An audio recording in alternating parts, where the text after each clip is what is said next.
in relationships as far as competition prep. I mean, a good partner, will be very beneficial and into your prep. But then if you have a shitty partner leading into it, it's going to add cortisol onto you. If Hmm. you're the one who's competing and they're just like baggage you're dragging along to compete, like as you leave to the mainland, I gotta worry about my girlfriend or my boyfriend or my husband, wife, whatever's. I mean, you shouldn't that's the last thing you should be worried about, especially like I said, we're adults. Your main goal is you for that competition as well too.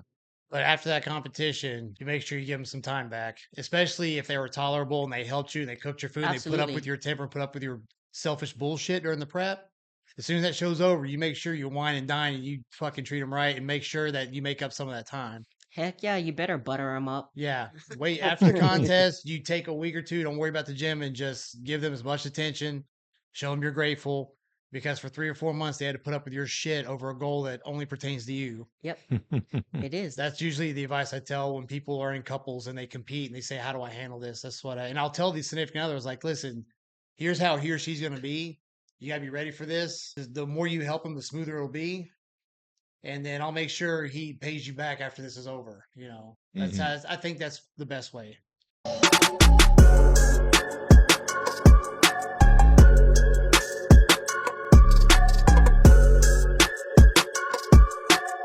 Hey, everybody, welcome to another episode of Paradise Pump. So it's Saturday, and yeah, turn that fan off.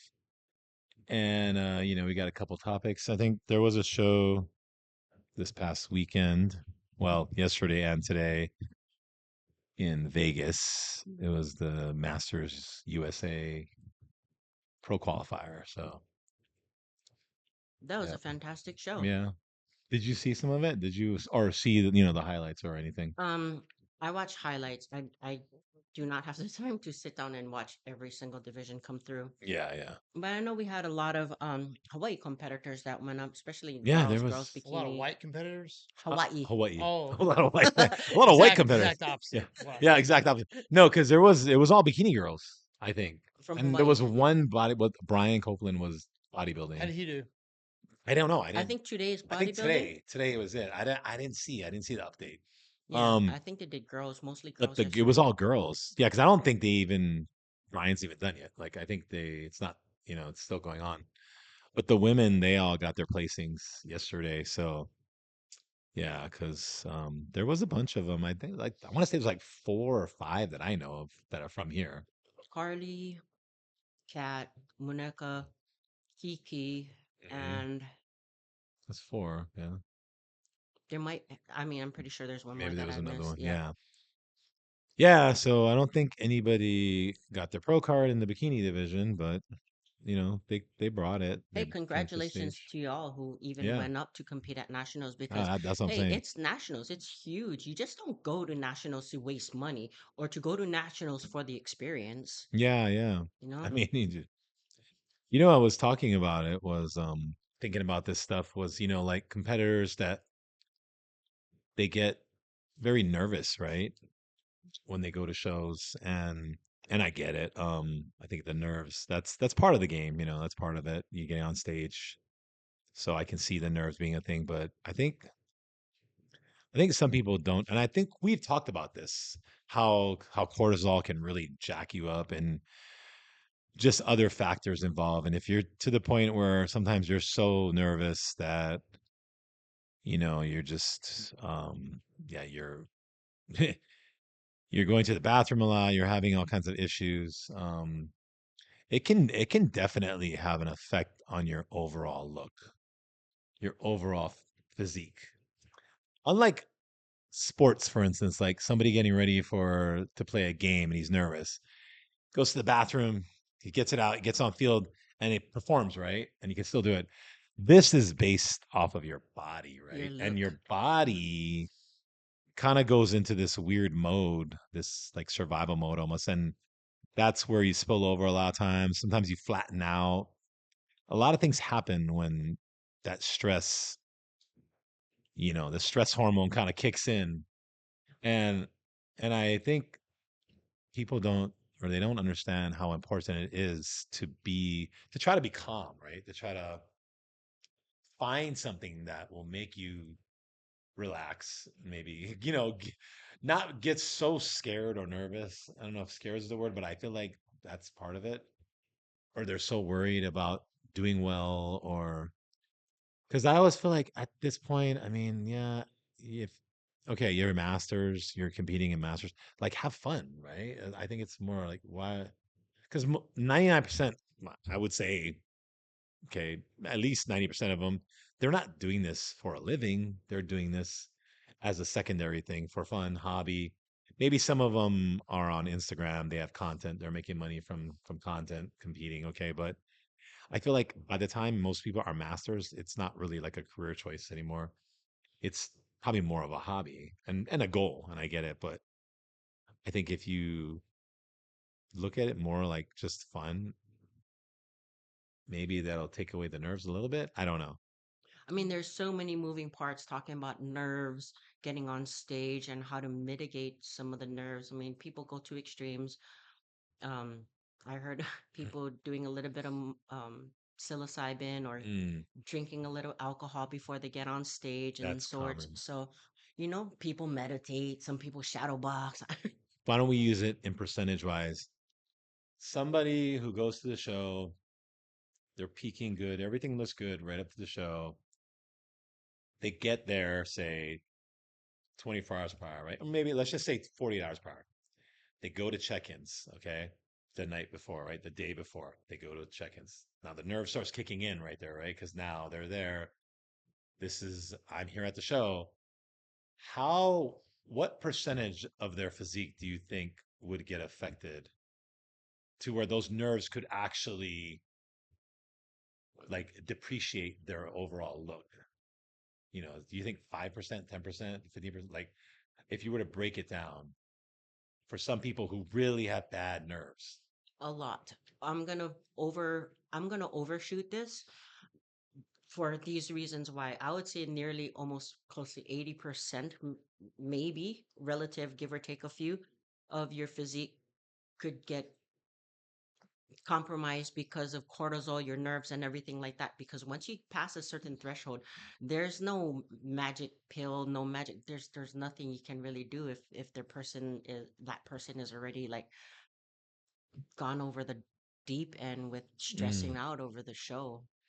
How do you you can't bring it back, right? Especially the night before. I mean, it's Well, the already, night before you have time. yeah, So, yeah, and they but look good and they wake up right. in the morning, they go to Okay. prejudging and they Yeah. see everybody else and they're like, fuck. And then the And stress then the starts to stress pile on. kicks in. Like, Yeah. l- what do you do last minute to help mitigate that? Right. And then Right. bring them back to like, okay, we're on Well, track. Calm well, down. well, I Stay meant shredded. like some people get the night before and those nerves stay the whole Hmm. time. It doesn't calm down. It's like night before check-ins, go to the hotel, nerves, nerves, nerves. The whole night they can't sleep, wake up in the morning, nerves, nerves, nerves.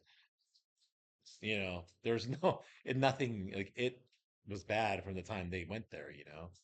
And so there's not much you can do at that point.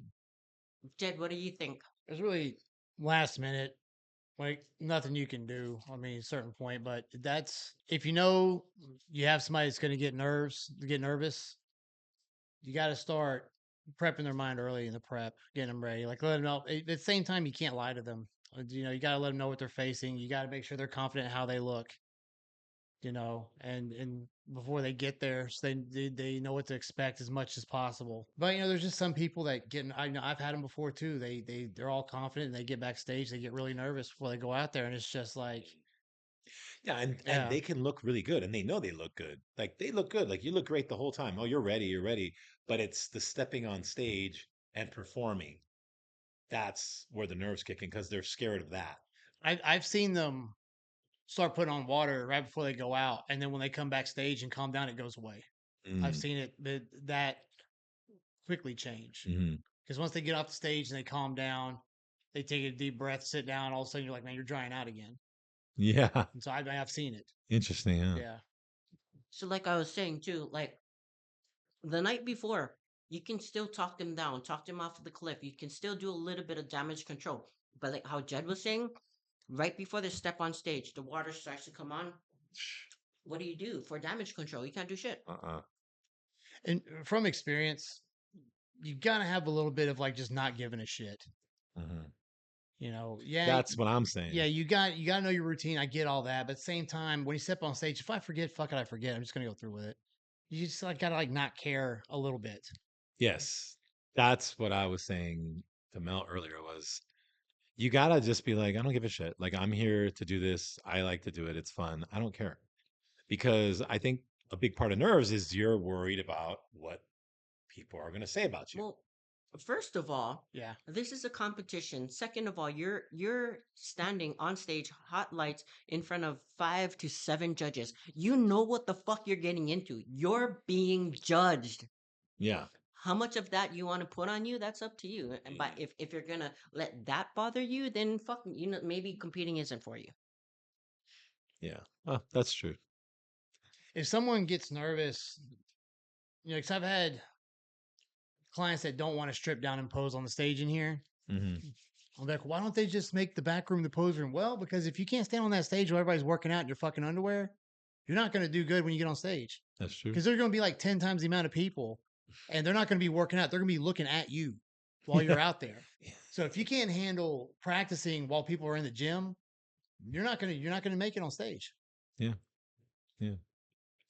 That's a very good point that you made, because I was just having a conversation with Mark about that. Here, it's a small gym. You see this, you kind of see the same people. If you have the same workout hour over and over again, you build some sort of, like a comfortable bubble. Yeah, you're posing on stage in your suit and whatever, and you think you're okay. I think you should honestly go out to other gyms, pose in front of people that you don't fucking know. That's a really good idea. Hmm. Get down to your skibbies. Pose. Have somebody take a look at you that don't know you that well. That we have a lot of posing coaches here in Hawaii as well too, that will don't mind taking a look at you, get some feedback. Yeah. It might not be the feedback or critique that you want to hear, but maybe the one that you have to hear. Hmm. Go get uncomfortable, go elsewhere, other gyms, busy places, go pose there. Yeah. So nerves, and then if you have the nerves, which is pretty, I mean, a lot of people still get nervous, but you have to learn how to hide it when you're on stage. If you show up, you're nervous, your physique is holding together, don't go on stage and let them see that you're nervous, right? That's the other part is somehow, some way, you got to play it off. You gotta fake it, like just fake it till you make it, whatever. You gotta, as I mean, you as a judge, like when you see somebody who's nervous, is that a big turnoff for you? Yes, Right. yes. So does that make you go, okay, next? Like you're looking for No, the not next one, okay or next, but then, it's you if wouldn't it give her the nod for like the overall? if if it was between that nervous person, say their Yeah. body types was like, or their everything down to the wire. Uh, And as far as presentation is the one of the almost the Signing. biggest part of the package, right? Yeah. You Package. can have the best body if you don't know how to present it, then like, would you be deserving to be the next pro, to be the next nationally qualified person? Mm, Probably not. I see. Yeah, if you're afraid to even get out in front of people or talk to people, how good of a pro are you going to be? Yeah. Yeah. And the whole comfort zone thing irks me a little bit, like because like let's say you have somebody that doesn't like being in big crowds talking to people. Well, my solution is go get in big crowds and talk to people. Get the fuck over it. Mm, And you don't like traveling alone. Go travel alone. I was like that. If those past few years, I do trips by myself. I go to concerts by myself. I go eat by myself, and I start realizing like this is actually the way to do it. mm, And that will bleed over into other stuff, like as far as getting nerves about things. mm, You have to go out and do new stuff and get out of your comfort zone because you don't progress if you stay where you're comfortable. mm, And that bleeds over into other stuff. I mean, even getting on stage, like you have to have the attitude of, okay, this makes me uncomfortable. I have to get in it and get over this. right. But people today they like to hide in it. No, well, I'm comfortable doing this, so I'll just stay here. Well, I don't think that's what life's about in general. Like you need to do things to progress and advance and learn new things and learn not to be nervous about certain situations, stuff like that. Yeah, You I can see that. start small. Start with the little things. I mean, you can make a new friend at the gym. And that's kind of, or anywhere. You could be standing in line, the person in front of you, strike up a casual conversation, Yeah, compliment them or be like, oh shit, I forgot to buy broccoli too. Oh, hey, thanks. But hey, maybe I'll get broccoli the next time. Or no, something stupid. Go make a friend. That's probably one of the easiest ways to get out of your comfort zone. And, that whole nervousness is just making a new friend. yeah. I think also, if you're not having fun, like if because I feel like I guess you go to the show and you're nervous, that's normal, okay, and then you get up there and whatever maybe you don't do that well, and then you feel like you should have done better, and then you get upset. But are you having fun? I mean, should you keep doing it? Are you having fun? I don't know. I mean, I'm just like, because if to me, when I was competing, I would compete, and there was shows, yeah, where I felt like I should have placed higher, and I got annoyed, but I still had a lot of fun, and it was just like, oh man, I'm gonna train hard, and I'm gonna do another show. You know, that was my thing. Was I would get irritated because I felt like I should have placed higher. But then I would just be like, I'm just going to train. I'm going to do another show, and I'm going to bring it. And then usually that's what happened, right? Another show, one, two shows, and then I would win or something, and I'd be like, yeah, I got it. Okay, cool. Um, I never had the nerve issue. I never did. I would get nervous literally like right before getting on stage. I was standing there like, oh, I'm about to go on, and I would get nervous, and then I would get on stage, and then I wasn't nervous anymore. So just that couple of minutes right before I'm like standing there going, "Oh, you're about to go up there. Oh shit!" Like that's when it would kind of hit me. And then what? Right when I got on stage, it was like, "Okay, I'm here. Let's do it." Um. So, but I think the big thing for me was I loved getting on stage and competing. That Hmm. was fun for me. So I looked forward to that. I actually didn't like prepping for shows personally. I didn't enjoy it. I love training. I love working out. Didn't really like dieting. Wasn't really a fan of Who it. likes dieting? No, some people do. Like, some people are like, it's the Weirdo. journey for me. I love Shut the up, I weirdo. love the suffering of dieting. Like some people do. I mean, so, hey, right on. Me personally, it wasn't bad until about the last 5 weeks, I'd say. Then I was like, man, this sucks. Like, I'm kind of over it.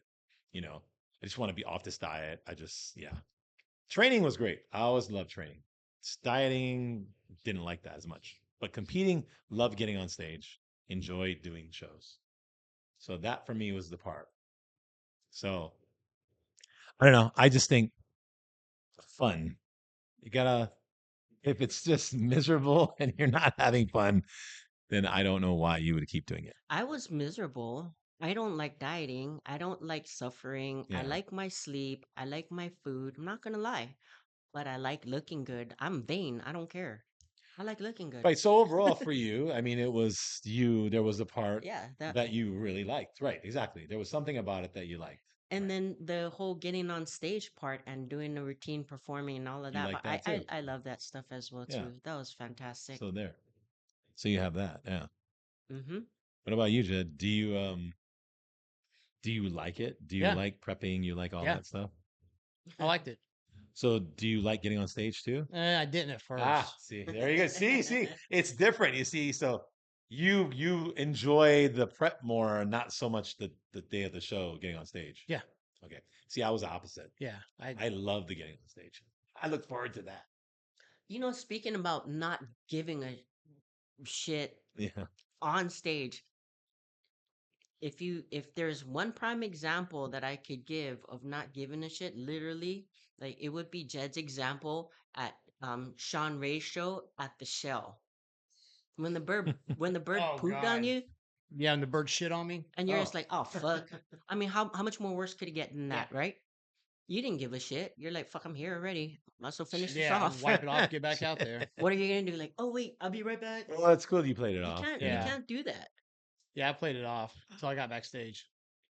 That's crazy. That's probably the first time in history that somebody's got shot at a show. I mean, usually most shows it's not outdoors. That's why Except for the old school Venice Beach the ones. Venice Yeah, Beach one they yeah, yeah. still is outdoors, Hmm. right? Yeah, that's I think that one. I don't know of any other ones. But like I said, a prime example of Yeah. like Hey, not giving a shit. that's it. You don't give a shit. Yeah. Yeah. I mean, after that experience, I had to lighten up a little bit. Because I Yeah. remember that show specifically, I just did not want to fucking be there. See? I was done. I was like, yo, well, now you got to. They were making us do routines for all divisions, so I was having to do it for Masters and Open. I'm like, it's the same thing. Just fucking, just go home. Fuck this. Like, I just did not want to fucking be there. I see. That's it. And then I went out and got That's shit it. on. I was like, well, this is what you get. This is what you This get is what you get for being so damn for negative. being negative and So being a bitch about it. the one Oh my after that, god. I was in a little bit better spirits. That is funny. Dude, no one notices that. I know. You're all right. It's like He falling has off. OCD. Yeah, I know. I do What have the OCD. fuck, man? Jed knows it. But that show too. I That's pretty mean, funny. that was was the Sean Ray your best look, or the one right after that was your best look? The last one, 2023. Yeah. That was the best. Yeah. Yeah. Man, you didn't give up, especially after getting shit on. Yeah. So people don't care. Like, obviously, Jed was in front of a crowd. Somebody probably saw the bird poop on Jed, Mhm. and Jed did not care. He just wiped it off, continued doing his thing, and he came back at the next show, not thinking, "Oh, I wonder if somebody saw the bird poop on me, if they're gonna recognize me in this crowd." He didn't give a shit, man. That's it. More people should have that attitude. Well, that one at the show, I was in a bad mood because I knew I didn't look really good. Oh. So I was like, I got to go into this next one looking a lot better. And then I was in a better mood at that one because by the time I got there, I was like, I did all this work, all this prep, and to go there and have a bad time would just be stupid. Hmm. Like you spent all this time, 20 weeks, not mention the off season you built gaining muscle and then dieting down for however long.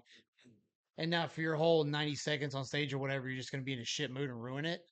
Like, really? Right. Is that really worth it?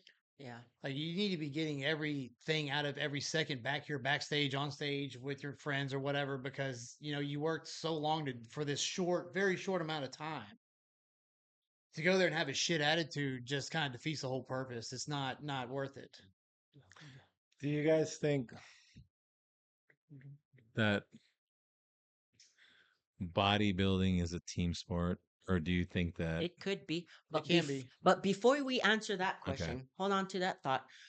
But Jed, when you came back that show right after, were you thinking in your head, "Oh, somebody's gonna remember me for being shit on"? No. And we were Exactly. laughing about it after. Yeah. Exactly.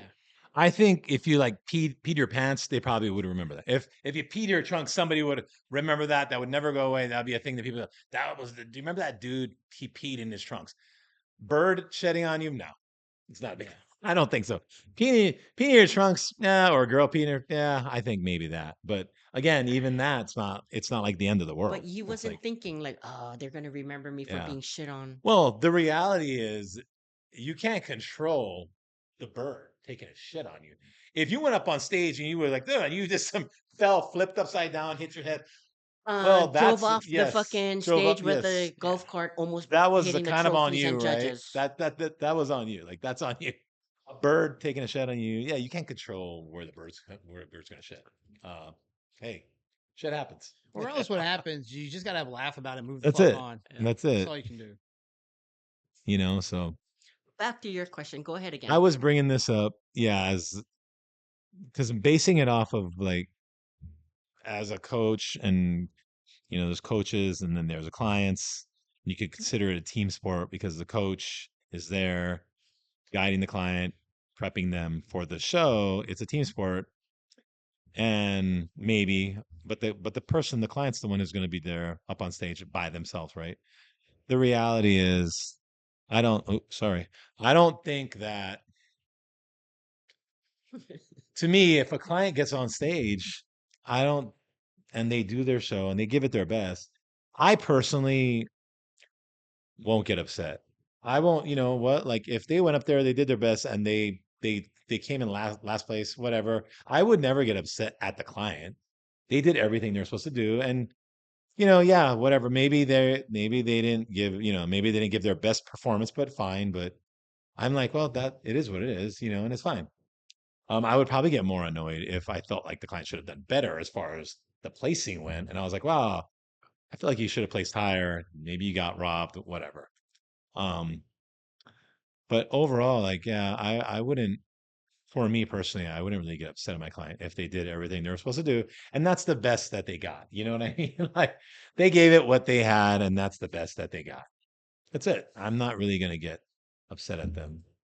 I'm like, all right, it is what it is. You did the show. Cool. It's just a show. Like, you know. So it's kind of a team sport in a way, but at the end, to me, it's that person. They went up on stage. They did it by themselves. They were up there, and whatever happened on stage, that's what they brought. That's what they did. They worked hard to get up there, and I think now it's more of a team sport than it was maybe back in the 90s because now you have all this online coaching, the hair and makeup people, the tanning people, the yeah, glazing there's a people, lot. this person, that person, this person does my diet, this one does my workouts. And used to it was just that competitor, maybe one other dude helping them, and that was Hmm. it. So with the more accessibility that we have today, um, yeah, that still the competitor itself is the biggest determining factor, but Hmm. there's a lot of other variables that are helping them than there used to be. So Yeah, and I mean, and if your competitor goes up there and they give it their best, or I mean, personally, if they went up on stage and you kind of saw that they didn't really bring it as like what you've seen before, and then all of a sudden they're on stage and you're just like, dude, like what's going on? Like he doesn't look or she doesn't look okay up there. Like, would that bother you after? Would you be like, man, what what yeah, what but you happened? can't Yeah, depending on which person, what type of person it is, you have to think about how to approach it. yeah. Am I going to go lose my shit on this guy because he half-assed his presentation? Probably not, but I would address it and be like, "Hey, if we do this again, we got to figure out how to fix this because this is what your bad spot is right now. We got to fix." Mhm. So it doesn't really always. I mean, sometimes. I mean, if you're dealing with like actual athletes, like I think you can be a little harder on them. Yeah. But a lot of these people at the entry level regional position are not your everyday NFL athletes and stuff that are used to getting grilled and stuff growing up. So some of these people you have to think different. Like, okay, how do I approach this and get him to improve on if he decides to do this again? Hmm. So the delivery is definitely more important. Yeah. I agree with Jed as far as it being kind of like a more of a team sport and interactive with so many different like wheels to the cogs to the wheel. What is that saying? Fuck. Yeah. Whatever it is. Because yeah, hair, makeup, nails, posing coach, and so on and so forth. And then you have the main dude, right? Your overall coach. Um, it is because helping somebody. You have to have an open dialogue with them as well too, as far as expectations. I mean, if it was a solo thing and you kind of were just helping them, then that's different. It's not quite like a team effort thing as well too. But I feel like if they hired you on as a coach, there's responsibility upon both people's behalf to fulfill an obligation to each other to be accountable to, Hmm. prospectively. However, like if and it happens a lot, more than others, if when the client does well, sometimes they don't acknowledge, oh yeah, hey, I'd like to thank my coach, Oh so on yeah. and so forth. But when they don't do well, it's like, oh yeah, it's my coach's fault. Mhm. I know, see it frequently. It So happens, right? And then what happened? Oh, well, my coach did this, and that. Oh, okay. Yeah. So, I'm not saying it happens all the time, but it yeah. happens pretty frequently. But however, there are a few select people that do acknowledge, hey, that was my coach, and like whatever. The one that gets me is the posing coaches are like, oh yeah, my client, I have so many pro cards because of I'm this fantastic posing coach, and Hmm. they're claiming him as my pro. Bro, you just helped him pose. You didn't help him diet down or Oh, train that or one. Yeah. anything else. Yeah. It's just crazy. Oh, but whatever. If it makes you feel better, Yeah. Yeah. It does take I guess it does take a team sometimes to get somebody there. you had a thought, Jed? But I just agree with that. I mean, I do agree with that. It's just I have seen years ago, if somebody looks like they're going to do well, you will see a lot of people jump on those coattails. hmm. So it's up to that competitor to remember who was there, where they came from, who's been with them the whole time, and who got it started, all that shit. Um, because when you get that diet brain and stuff, you might fall victim to some of that. But there used to be some people that would just they see someone doing good and they either try to take them or try to get credit for helping them or all kinds of stuff. And honestly, if you're really that good, you shouldn't have to do that to get credit and get attention and get Mm-hmm. clients. Yeah, I agree with So that. it's the killer posing coach could give those same posing instructions to somebody fat and looks like shit, and it's not going to make him an Olympian. Mm-hmm. So it's yeah, and I understand they do it for business reasons and stuff. But at the same time, man, you gotta be a little more realistic about how much of a part you played in it. Maybe. Yeah, I Mm. agree. I mean, for me, I mean, I might be guilty of it. Like, not to say that I see a person with a lot of potential and I try to poach on them, become their coach or anything, but yeah, I'll tell them, hey, you look great. Um, keep doing what you're doing or whatever. I'm kind of just acknowledging like, fuck, keep going, keep doing what you're doing. Um, me for from my perspective, when I see them, especially in the mirror trying to pose, if there's something that I could help tweak them with, I'll be like, hey, try it like this. Okay, good job. Catch you later. And be well on my way. Yeah, throw And it like, out oh there. no, you gotta pose like this, or like, and try to like hover over them and eventually try to take them over. Cause like I've been Hmm. accused of that before, Oh yeah. and I'm just Oh. trying to help people. Like, why I help people that way is because when I was on my come up, there wasn't anybody helping me. I had to do everything myself and learn the hard way and watch a lot of videos.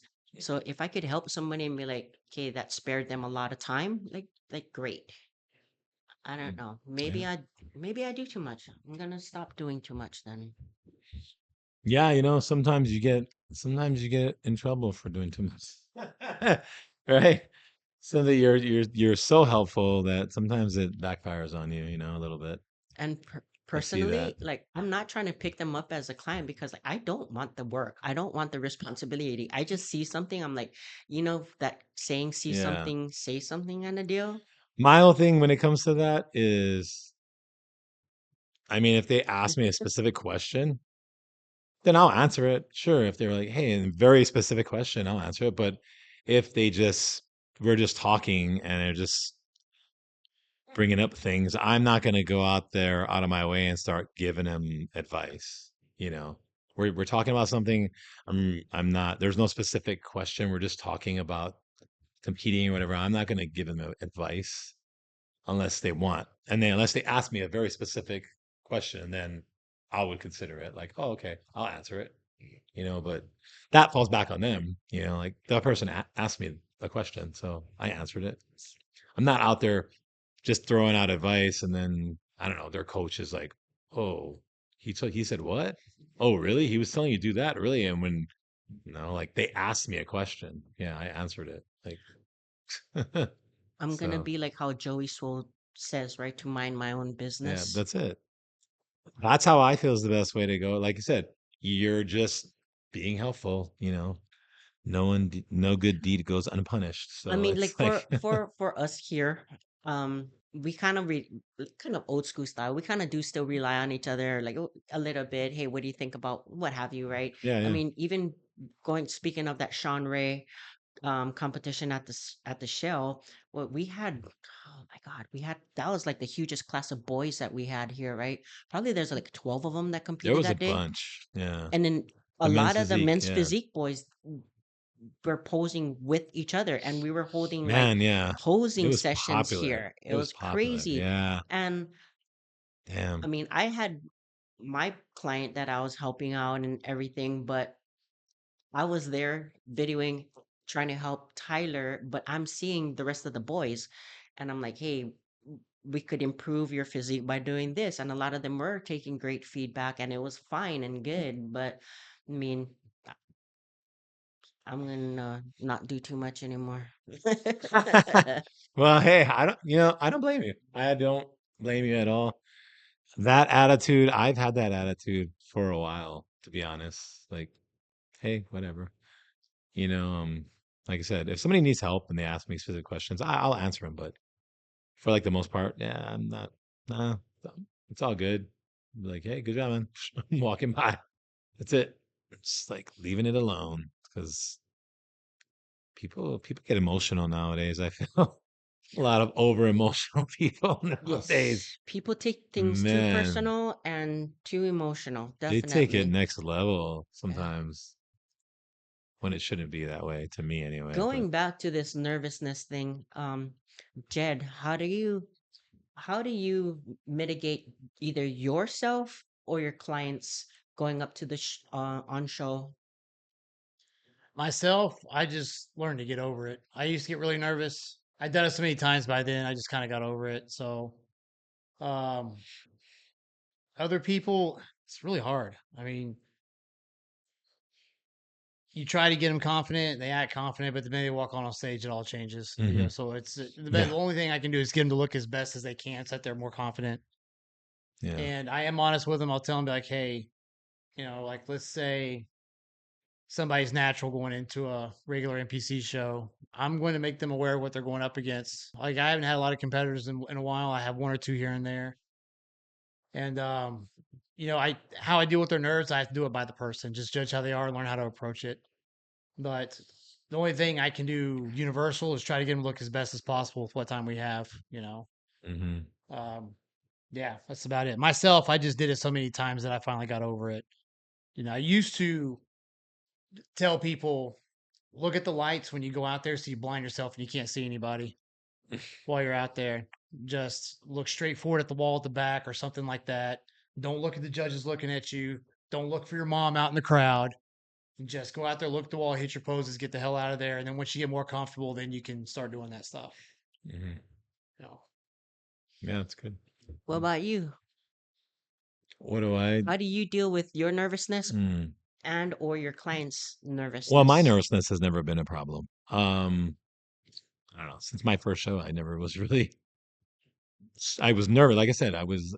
How I deal with it, I guess my big thing is I just kind of I don't overthink it too much. I think, and that's usually I'm not really thinking about the other people there. I'm not thinking about the audience. I do think about those judges, but because they're the ones who are going to be scoring me, but I'm not thinking about the audience typically. And so then that's why I don't think I get nervous until I'm actually getting ready to go. Cause then that's when I see everything like, oh, I'm going up on stage and everyone's there. So that's reality, right? But beforehand, I don't think about all those things. I'm focusing more on my posing and all that, like what I have to do. So that's where a lot of my energy is. It's on that and not so much on worrying about the audience and all the people. It's just what do I have to do? Okay, I need to focus on this. Practice that in my head over and over and over. So if I do that good and I that is perfect the way it should be, then that doesn't matter. I'm gonna do well regardless who's there. 10 people, 100 people, 1,000, like doesn't matter. Um, like my clients, I just try to tell them to have fun. Like that's my big thing. It was like, hey, just have fun. You worked hard, you trained hard, like you've been practicing. And that's my big thing. I tell clients a lot is I say, hey, practice posing, you know, 3 days a week minimum. I'm like, try to do, and as the show gets closer, like the last month, try to do like 5 days, 6 days a week, like 20 minutes to half an hour. Just do it 6 days a week at least. Probably, maybe take one day off a week. That's fine. But that last month, try and go in front of the mirror just every day. So if the nerves kick in, it's already muscle memory at that point. you've done it so many times, you're still going to be okay. Even if you blank out, like you black out on stage, it's fine. You're still going to be able to do it because you've been doing it so often. And that's what I try to tell my clients. So I think that's my biggest thing is if you pose enough, even if nerves come, it's not going to matter because you're going to get nerves no matter what. You could No. like blindfold yourself and then film yourself posing. Yeah. That way, if you can do it blindfolded There you go. and you critique by looking at the video, if you can do it like that, you'll be fine. Yeah. I usually tell my guys like the last couple of weeks, don't look at the mirrors. Like face away from the mirrors when you do your routine. Don't Right. look at the mirrors Right. because there ain't no mirrors on stage. That's right. And you have to know how it feels, not how it looks, because you can't see yourself out there. So when you hit the perfect pose, you have to record. This is what it feels like. I should be in this position. My elbows should be locked here. I should feel these flared out. You got to take notes of those things to where it becomes instinctive. So, but people they get used to the mirrors. The mirrors The backstage, the and mirror is the thing, man. The mirror, and that definitely is true because I remember I did powerlifting meets before I did bodybuilding. yeah, And at my powerlifting gym, where at the gym I used to train at, they had mirrors in front of the squat racks. So we were squatting and I was training, squatting, squatting. And then I go to the meet and it's on stage and there's no mirror there, you know? And then I think I remember knowing that that's how it was going to be, but I didn't really train like that. I trained the squat racks were all facing towards the mirror. We each just squat towards it. So I remember the first time, like my first squat was like, oh, this is weird. I went out there, I was like, okay. But I squatted so many times that it didn't matter because I knew just by feel. I just boom, boom, I knew and I was good. And I was like, okay, it's fine. Like the mirror was there in the gym, but I've done it so many times, I don't even need that mirror. Doesn't matter. And then I was okay. And then just like bodybuilding, same thing, posing in the mirror and then go on stage and there's no mirror, right? But I posed so many times, like you said, I could just keep my eyes closed and I could have done the whole thing because I practiced so many hours. So if you take the mirror away, I was still good. So I was like, okay. But that definitely is a thing. That's a good idea. People need to get used to not having a mirror for To sure. Jed's point as well too, I tell the people that I help, like the mirror's not gonna be there, so get used to posing in front of your camera, record it, and then see how dorky you look. Or not, or to see if it's like, that's what you're supposed to be striking. If it Yeah. looks proper, then fantastic. Keep doing what you're doing. But other than that, try to pose without a mirror, especially like the last couple of weeks prior to leading up to the show. Get used Yeah. to the environment that you're not going to be or you're going to be in. Um, Also, too, do you think as far as a level of confidence has to do with nervousness as well, too? Because if you were freaking lights out and like this is the best absolute, like you could look like the next pro, and you had that confidence, like holy shit, this is amazing, this package. Mm.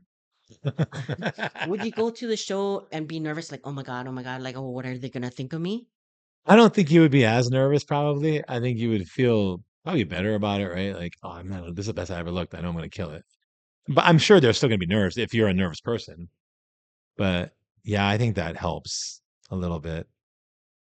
But I think a big thing, I didn't bring it up, is personality. Um, Getting on stage and showing your personality, not just doing the poses that you were taught for the posing routine, but showing your personality through the poses, even if Like Kai it's Green. like high green or whatever. Man, even the bikini girls, like there's certain pro bikini girls people know. Oh, Yeah, so and so does this. because She there's, likes to do yeah, this like type their of little thing. swagger or Right, their the little swag. They sassiness. all have a certain Mhm. thing, and it's a personality. And when you get the top names, people kind of know already what those people do because that's them, right? And I think that's huge. I think if you don't, if you're very robotic or if you don't show your personality up there, it's not going to help your case at all. It's going to be hard for you. You've got to show something that is authentically you, like for real. And bodybuilding, especially. Oh my god, bodybuilding. So what I mean, was your signature move up there as far as your the personality? splits, The baby. No, no, splits? no. No, that was one of my. I used to splits, but my thing was,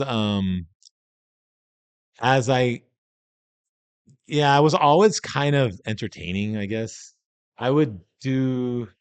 My posing was fun. Like I could do serious posing, and a lot of times I would start off with maybe serious, and then I would ramp it up. The music would get into something upbeat, hip hop, whatever, and I would do, maybe do a couple of moves, a little pop move in there, and then hit poses, and kind of get the audience going.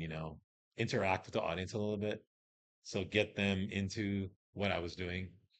I didn't do your typical most muscular, go over here, most muscular, do that about 10 times. Yeah. I didn't do that. No, I actually did different Or the poses. back pose and you do Yeah. the Yeah. With the hand. I didn't do any of that. I did poses and it was a full routine and it was all different. But I think the audience was intrigued because I would usually it was always some type of mix. I had a couple of songs typically and it was fun. So that was my style and that was my personality on stage. And if you do the fucking shake your leg and then flex it, you better have the meanest quad on stage, or else you're or gonna the look like, slap, Yeah. or you're gonna look stupid. Yeah. the quad Yeah. slap. Yeah, Yeah, you better have some wheels, boy. yeah. Yeah, yeah. So You speaking better have of some wheels. personality on stage, Jed, since you didn't like that stage part, how'd you pull it off? Did ask Jed if he had personality on stage. I think he looked pretty mad, Yeah, actually. If you look at his show, he looks like he looked like you're like, he doesn't look like he wants to be here. I'm pretty yeah. sure. You didn't hide I can't hide it. it. I can't You hide didn't how I hide it, feel. dude. I remember it was I like can't. you didn't hide it. It was like Jed wasn't too happy up So there. how'd you pull it off then? What did you how did you get into your head and be like, shit, we gotta pose, we gotta pull it off, we gotta do this thing? Last contest, like I just had the not give a shit mentality, and that helped. Like the one at the Shell, everybody knew I didn't want to be there. And then, the last one, I think it was at the convention center. I actually heard feedback. People were like, "Ah, you actually like we're in a good mood. Like, what's wrong with you?" Oh Like I yeah. was, they said that I completely did a 180 on how I acted, and you could see it. Oh wow. And a lot of it was just, it was like, fuck it. I'm just in whatever happens, happens. I'm not worried about it, and that changed everything. I just, like I was saying earlier, sometimes you just have to not give a shit enough to where you're loosened up. Another prime Yeah. example of Jed's is when he posed to what's that song? I'm the man or whatever. Oh, that was a long time ago. I was still in the Navy when I did But that. still not giving a fuck, Oh, it was right? fun. That was a fun one. See, there you go. It's There fun. you go. Yeah. It's having fun, man. I mean, that's a big part of it, right? Yeah. I feel like if it's your job, you don't always have fun doing your job. That's fine. It's not your job, it's your hobby. Something that you want to do that you chose to do. Have fun, man. You I know, think there's some level of having speaking fun, of having fun, one of my national shows, I did like a back to back, and I couldn't hold it already because my body was just too tired and exhausted. I mean, comparatively, I still looked good. I made second call outs, and then at the like second and third call outs or whatever, because it was what it was, they allowed us to like do pose downs and stuff. I was just like, fuck it, we're here already. I mean, I spent all of this money to come up here. I'm just gonna pose down too. Then I'm just gonna get down in my posing. It made it fun, right? right? You spent Yeah. all of that money to go to nationals, knowing that I did junk. I But made you're them. like, I'm here. I made most of the posing. I'm like, I'm gonna make sure that Sandy and Steve remembers my face from this posing right now. Okay. Yeah. That's smart. You You were know, there. Huh. you know what's interesting? I think back when I was in high school and college, like I used to be like the fun guy, and then something happened, like when I got out of the military, where I just all flipped. And I don't know what happened. I don't know. Now, granted, I used to get in a lot of trouble because I was the fun guy, Hmm. but I had a lot more fun. But like, if I could bring that back out when I'm on stage competing and stuff, it would look a lot better. Be the fun guy. Yeah. But I mean, you're talking like fucking 20 years ago. You know, as we age, I was just having this conversation with a friend. Like, I used to be that party animal. I used to be the all of that, the fun person, not sleep, would like whatever, almost surf every day. If we're not surfing, we're doing something active, and then, and go and party at night, and, on top of the bodybuilding or whatever else that I was doing, super fun times, like no regrets kind of deal. And then as we progress in age, besides our bodies getting worn down and tired and stuff like that, with the becoming an adult and the responsibilities on top of that, and then maybe some of us got PTSD, right, from the military, because they had to break us. Like we all were in the military from being that fun person, and they kind of had to break you into this, regimented person. Do you think that's what did it? No, because I was still raising hell in the Navy. Like I You didn't were have a. married, right? I got When did you get married married? for a short time after I got out. Maybe that was it. No. Maybe that was it. I'm like, maybe that was it. You Oh were. man, that's good. Maybe that Maybe, was it. maybe. Just saying. Yeah. I don't know. Even the competitive edge. Like when I was in high school, I wasn't the best football player. Mm. So from the end of the last season to the beginning of the next season, all I did was everything went towards the next season. Every 3 times a week, I would go to the high school during summer and sprint and sprint and sprint. I'd go to the weight room 5 times a week, doing shit that nobody else was doing, and it paid off.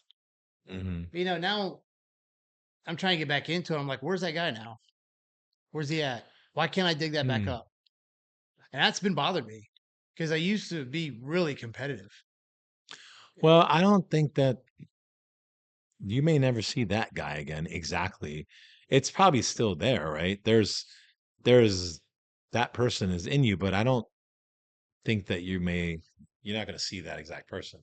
Like I feel like we all evolve over time No, and you change, but you're exactly right. We might not see yeah, that person right. um off topic, but same context. I was just saying to an individual where, like, Christmas, it's just another day. Hmm. What happened to that magic that Right. we When you were remember little Christmas when we kids, were yeah, little? whatever. I would Yeah, love to have that feeling all right. over again. We may not, but we could come close to it. But we know we still have it in us. Well, knowledge is pain, right? Like, and that's the reality, right?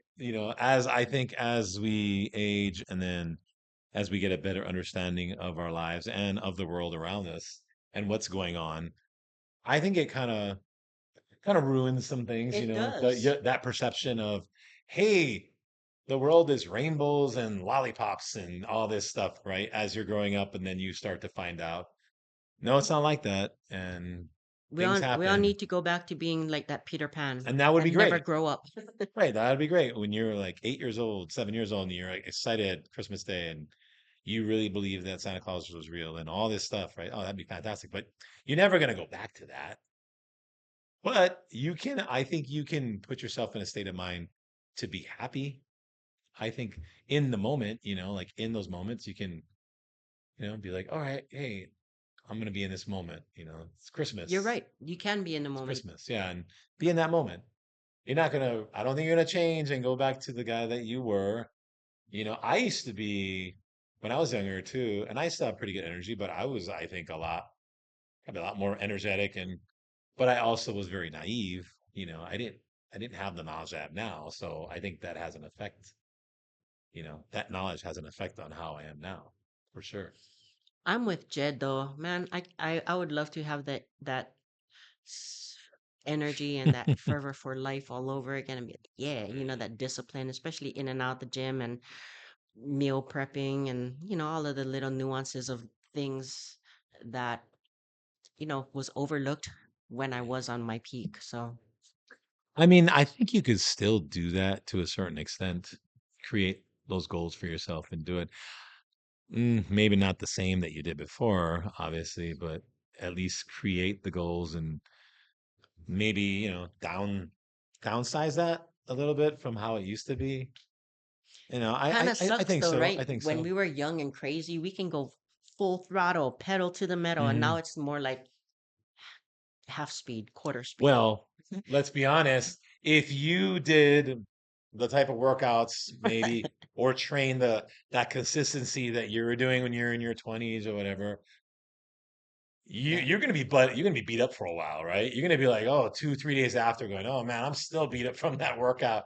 trying to do those workouts at this age now. You have to change it, Oh yeah, absolutely. And we talk about that all the time. and so you're not going to really do that. Right? I mean, you could, but you're going to be paying for it. So you have to adjust, right? And I don't know. I mean, I think Jed, you could still be that fun guy. Um, you know, I don't know. You'd have to figure it out, but it's still there. It Like I is. don't think it goes away completely. It's still in you.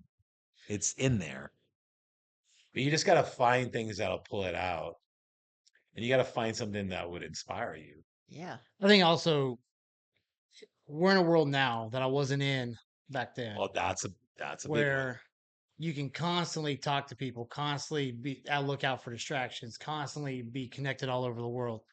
Yeah. And you were, in the early 2000s, late 90s, you were in more of an isolation because you couldn't constantly contact people all the time. In order to watch the news, you had to go to a TV and watch it. You weren't updated on everything all the time. You actually had time to sit down and get your fucking head straight. We don't have that luxury anymore. We have to discipline ourselves to get our head straight and isolate and to take time off stuff. And I Mhm. think that has a lot to do with it. Um, yeah, I think that is a lot of it. Yeah, oh, 100%. I agree because I think in the last 10 years, probably there are new addictions that people didn't have before. Screen time, Yep, like screen time. 10, 15 years ago, it wasn't a thing. Screen time wasn't a thing. People went on their computers, whatever, but it wasn't this thing where people are like Glued to it. on their phone all the time. And that now is a thing. And it's a real addiction for some people. They first thing they get up, they're on it. Right before bed, they're on it. It's just, and that's very distracting. And just what you said. Guilty. Yep. And it's this constant feeding of this information, whether it's positive, negative, whatever you decide to look at, and that's being fed into your head. And it could be making you depressed, it could be making you sad or just turned off by everything that's going on. And then you're just like, oh man. And then you're getting upset about it. And you're like looking at all of it. It's constantly, and the more you look at it, right, the more you get fed it, right? So you're just seeing all this crap, whatever it is you're looking at. Good or bad, you're still looking for that dopamine hit as well Yeah, too. you're And it getting that becomes hit. like 10 minutes of browsing becomes 2 hours and there goes your Yeah, time as well too, right? 100%. Right. You remember a couple years ago when I did the ayahuasca retreat? Uh-huh. So we had to come off all that shit for like 2 weeks prior. Okay. So that So means like all don't my look at it clients at had to all. text me, no more DMing on social media because I'm not Nothing. going to go in there. Okay. So no social media. Yeah. And that was a game changer because when I have free time, instead of looking at my phone, well, I can't, so I got to find something else to do. I started doing the shit I was supposed to be doing. Mm. Like I usually keep a list of stuff at the house of things I need to work on. And when I wasn't on my phone, I started, well, fuck, I might as well start knocking this shit out. And the amount of motivation and wanting to get stuff done went up significantly because I stopped giving a shit about the people on the phone and the stuff on the phone and the DMs and all that stuff because I was feeding too much into scrolling and all that stuff. I was seeing what's going on. So when I cut all that stuff out, it definitely changed. Mhm.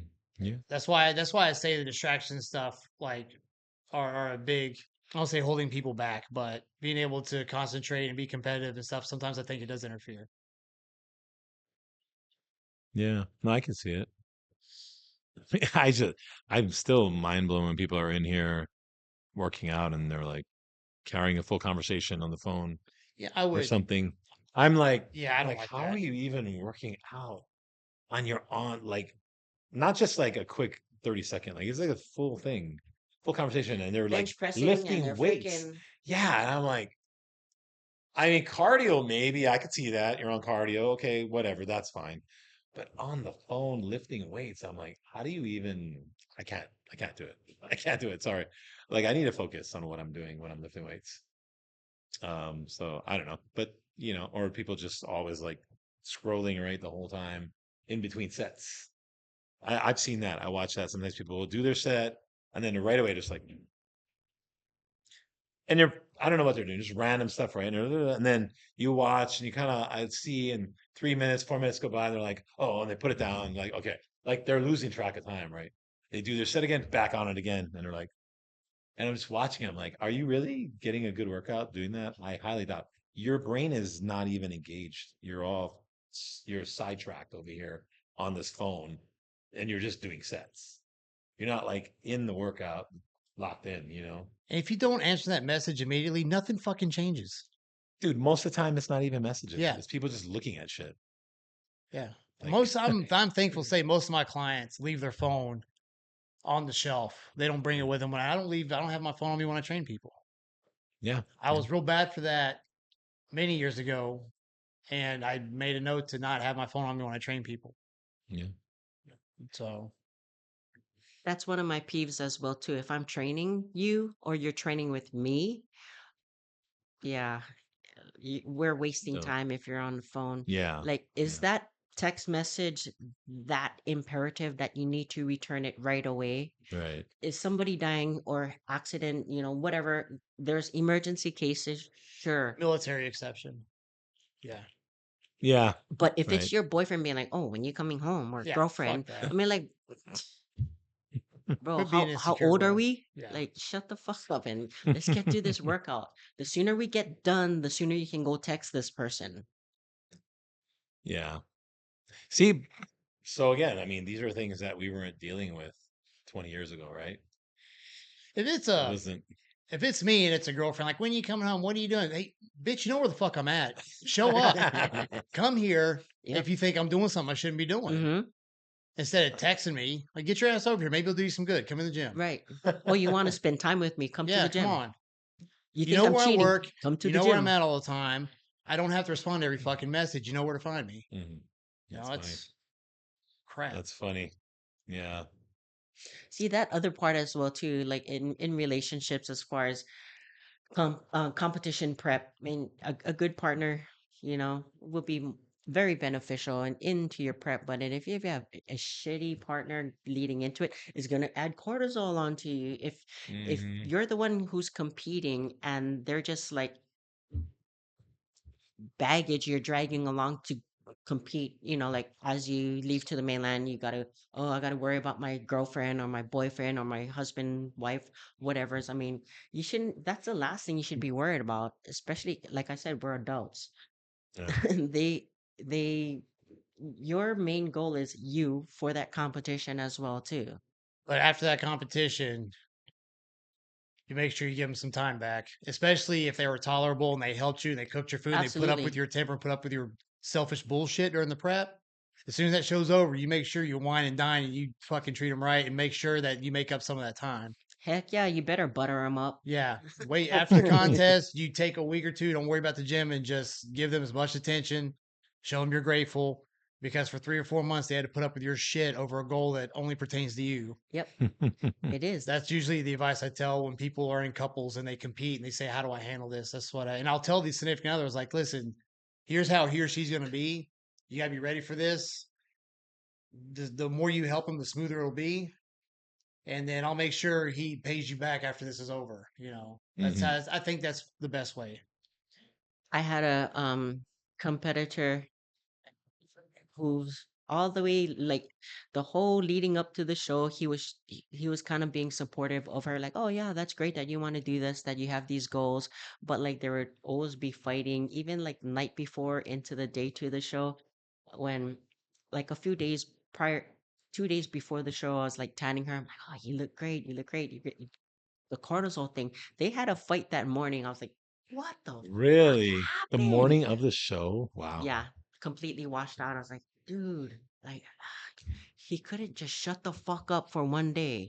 I mean, it's not conducive to them, and the whole Yeah. cortisol problem all All over that again. prep, All man. that prep, weeks and weeks and weeks of prep, just blown because you guys had a fight prior to the show. Yeah, because I know one thing for me personally, if I'm having stress, I'm arguing with someone, my girlfriend or my wife or whatever at the time I'm dating, um, what happens a lot of times, I'll start peeing a lot.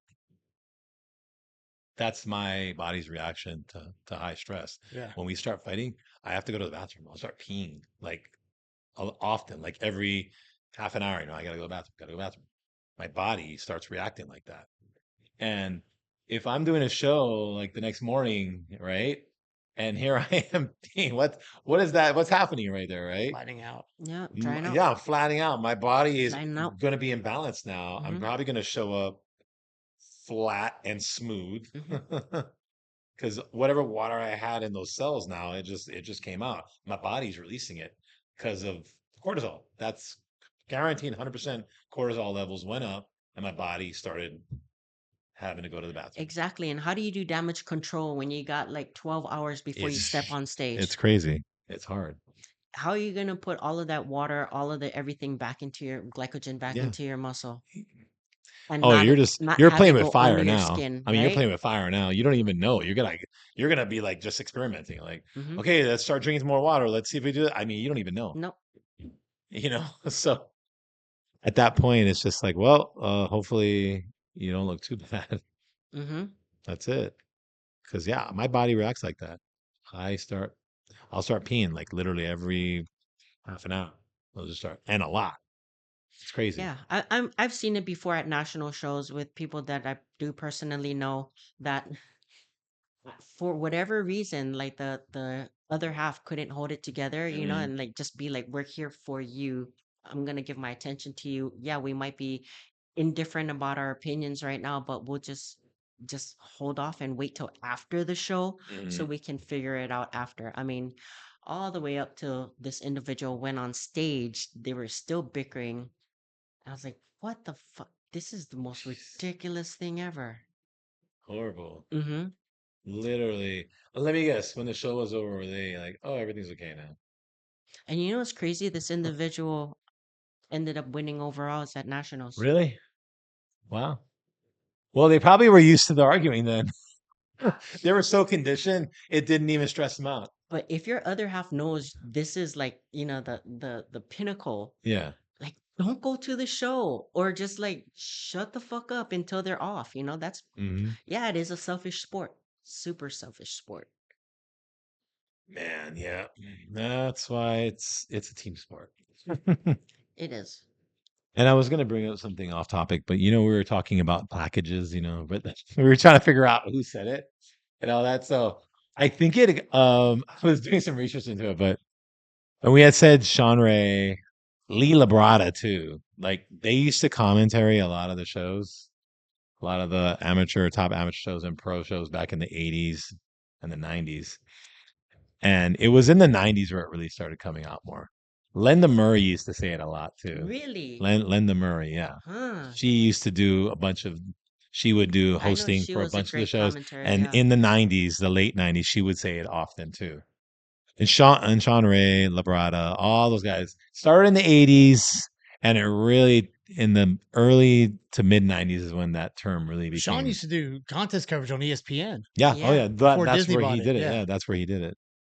He was good at it. Yeah. I mean, he was I think one of the better bodybuilder commentary, Yeah. but Labrada was good at it too.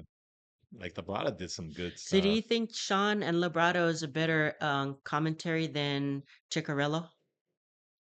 I mean, Chicarella's good too, I guess.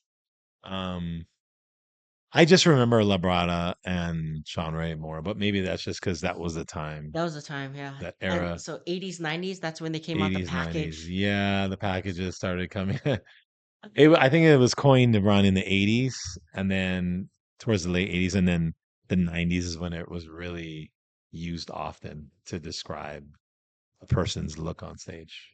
Speaking of package and a person's look on stage, I mean, and do you guys honestly do you guys get judges' feedback? Yeah. You do Sometimes, yeah. sometimes? Depends. Is it one of those that you get as many judges' feedback as you can and kind of like eat the meat and spit out the bones kind of thing? Or are you just like, nah, I don't need the judges' feedback. I know what I got to work on. Uh, See, even if I had a particular incident years ago where we knew what she needed to work on. But I was like, you know what? Email him. This is back when they did the emails. I can't remember if she talked to him in person too, but they told her. And I was like, okay, so let's do these things and then show back up the next contest. Because at that point, they kind of have to reward you because you did what they said. And sure Mm. enough, she didn't get a call out. And then that next contest, she was like in the first one, I think she did pretty well. Mm. Oh. But we knew what the issues were. But I was like, no, get your name out there, have them tell you, and then let's do that because now we're saying, okay, this is what you want, this is what we're bringing. So you kind of, I don't want to see this negatively, but you're kind of putting them on the spot when you do that. You Mm-hmm. know, if they say do this and you do this, they kind of have to do And something. and to your point, you already know what you need to work on with your client, but hearing it from a judge, it might sit differently with And them. then they get that face to face, so they're going to be looking Yeah. when they come out there the next contest because they do compare. If they keep seeing the same person and you're showing up better, you're more likely going to place better than if you showed up looking good the first time, but you Mm. weren't the winner. You know, they do want to see improvement. Right. Right. Yeah. It is important. I do think at some level, as you move up the ranks, it is important to get those face to faces and getting the conversation going with them so that they notice that you're working harder and making the changes. Yeah. What I about would you? agree. Yeah. Yeah. I mean, for me personally, when I was competing, sometimes I get the feedback. Sometimes I wouldn't. Sometimes I wouldn't care. I'm like, whatever. I kind of know what I need to do, and I would just leave it at that. Um, And then, but for the clients, I usually tell them, yeah, talk to the judge, see if you can get some feedback, even if it's just one, like it's fine. Doesn't have to be every single one of them, but if I can get some feedback from one judge or maybe two, then, or especially if you can get it from the head judge, then even better. That's all we need. Just get it from the head judge, and that's it. That's at least that gives us an idea because you kind of know. I feel like you kind of know already. Like, yeah, I think this, and this could have been better. Let's see what the judge says. Well, this, and this. I'm like, okay, we're on the same page. We basically agreed together. Yeah. To So, both of you guys' perspectives is I agree with both. You want to make sure that the judge sees you again and makes those improvements, especially if you're gonna go national shows. They you know may have left an impression on them, especially asking. mhm. Um, but as far as myself, I didn't because I used to beat myself up bad, and I know I came in shitty a lot of the time. So I'm like, fuck, I don't need their feedback. I know Yeah, I look junk. that's probably how I felt Uh, sometimes. Yeah. I know what I need to work on. I look like shit on Yeah. stage. But however, with my competitors, I would tell them get their feedback because I'm hypercritical on them and they need to hear it from the judge. And I can be like, I told you. I told you. Oh, right. Then at least when a judge says that, then you Yeah. go, well, I said the same thing. So, Yeah. And they're yeah. just like, Then they tend to okay. listen more, right? Yeah. No, well, they said this. Uh-huh. I told you. Yeah, yeah. Okay, okay. And then they'll actually listen sometimes. Sometimes. Yeah. But yeah. Anyway, well, all right. Good show. Well, thanks for joining us.